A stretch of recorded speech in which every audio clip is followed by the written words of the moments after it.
When Altea opened the door and saw with her own eyes the secret that Flavio was hiding in that house, she felt like she was dying.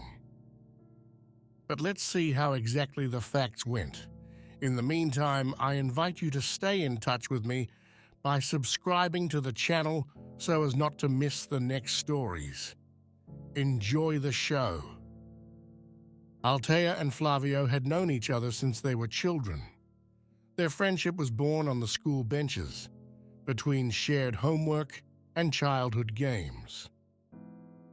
They grew up together, supporting each other, with the complicity that only those who shared secrets and smiles could build. Their families, linked by a long friendship, spent a lot of time together, consolidating a bond that went beyond simple acquaintance. Flavio jokingly called Altea a tomboy because of her short haircut, and she would not fail to retort, giving rise to small arguments that only served to strengthen their mutual affection. After high school, Altea and Flavio decided to attend the same college. There, their friendship turned into love. Days spent exploring the city and watching the sunrise together brought them closer and closer until Flavio proposed to her. Their simple and intimate wedding was further confirmation of their deep bond.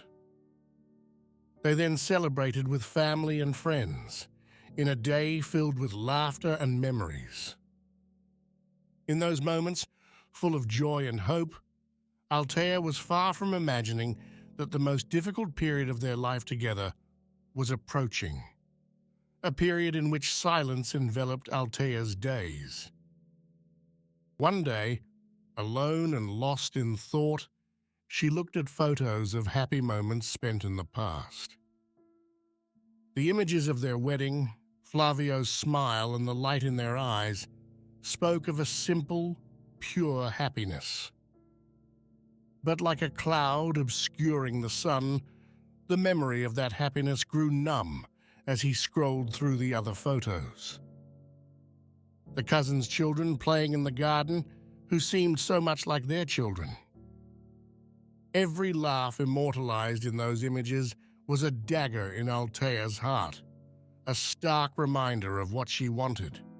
The desire to become a mother had always been strong in Altea, a dream she had nurtured since her youth. Yet that evening, the weight of an inevitable reality became more and more crushing. She had tried to hide it from herself, to bury the truth under layers of hope. But the doctor had been clear. "I'm sorry, Althea, but you will never be able to have children." The woman felt suffocated. Her breath was missing as desperation grew inside her. Her eyes fixed on those photographs, she felt her dreams of motherhood crumble into 1,000 irretrievable pieces.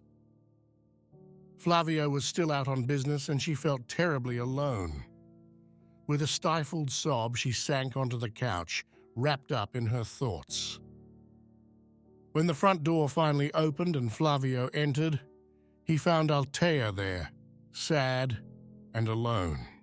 Flavio, heartbroken at the pain of the woman he loved, approached her, offering her support and encouragement.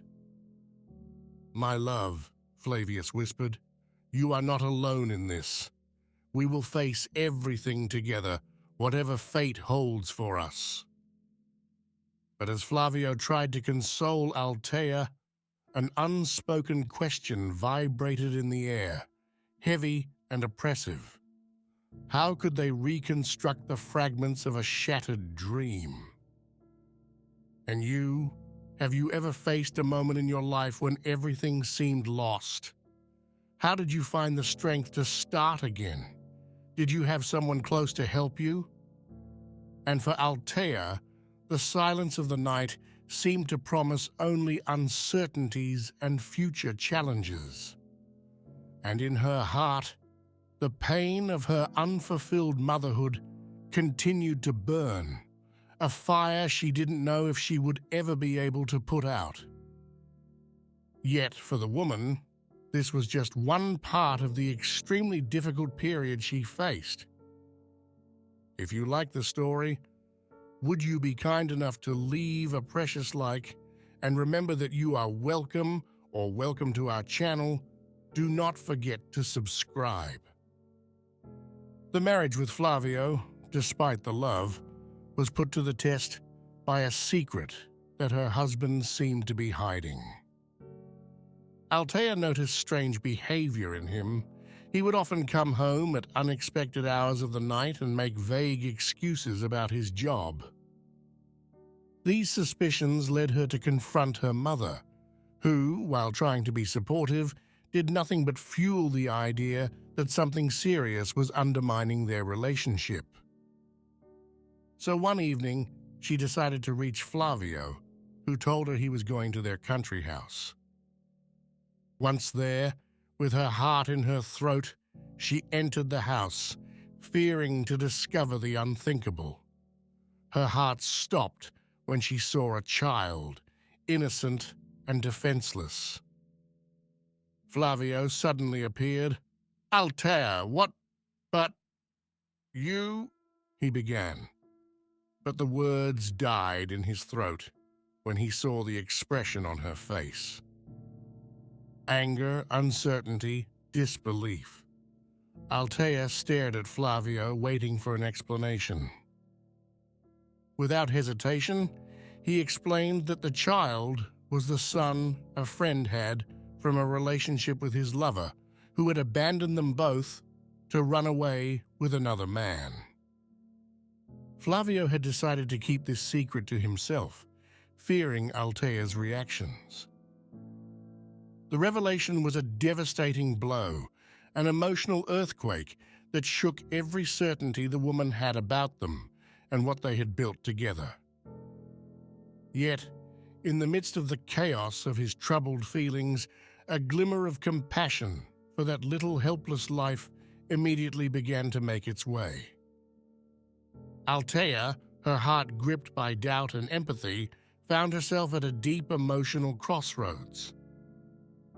The decision to forgive Flavius or to distance herself from him hung in a delicate balance. In that country house, within walls filled with happier memories, the future of their relationship was at stake, suspended in a moment full of promises and uncertainties. After a long, hard week, Althea and Flavio worked to overcome the difficulties and welcome the little one into their lives.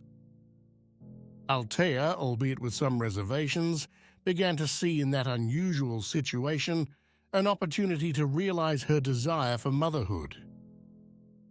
The couple decided to resolve the legal issue of adoption, thus creating a new family reality.